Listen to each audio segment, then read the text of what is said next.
Dans cette vidéo, nous allons apprendre à bien sélectionner conducteurs et isolants. Les conducteurs permettent de réaliser les liaisons électriques. Leur rôle est de conduire le courant jusqu'au récepteur. Ils sont toujours soigneusement recouverts d'une gaine de plastique pour empêcher les fuites de courant.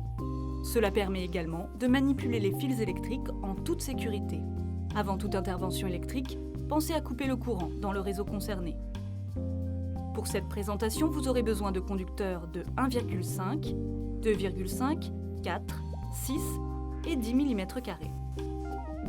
Cette présentation s'effectue en 3 étapes que nous allons vous détailler. Étape 1. Choisir la section du conducteur. La section du conducteur, autrement dit son diamètre, est déterminée par rapport au courant d'emploi, c'est-à-dire l'intensité maximale admise dans un circuit. Pour déterminer l'intensité nécessaire sur un circuit en fonction de son usage, se référer à la vidéo, estimer la consommation de l'électroménager. Si l'intensité maximale admise dans le circuit est de 16 A, un conducteur de 1,5 mm² de section suffit. Pour 20 A, choisir un conducteur de 2,5 mm². Pour 25 A, un conducteur de 4 mm².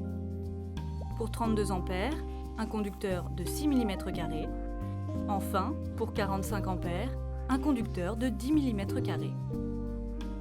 Étape 2. Déterminer l'âme du conducteur.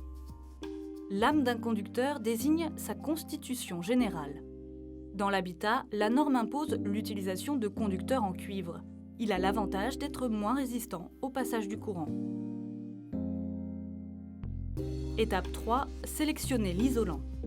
La gaine de protection doit être adaptée aux conditions liées à l'environnement du câble, telles que la température, la présence d'eau ou encore la possibilité de choc mécanique.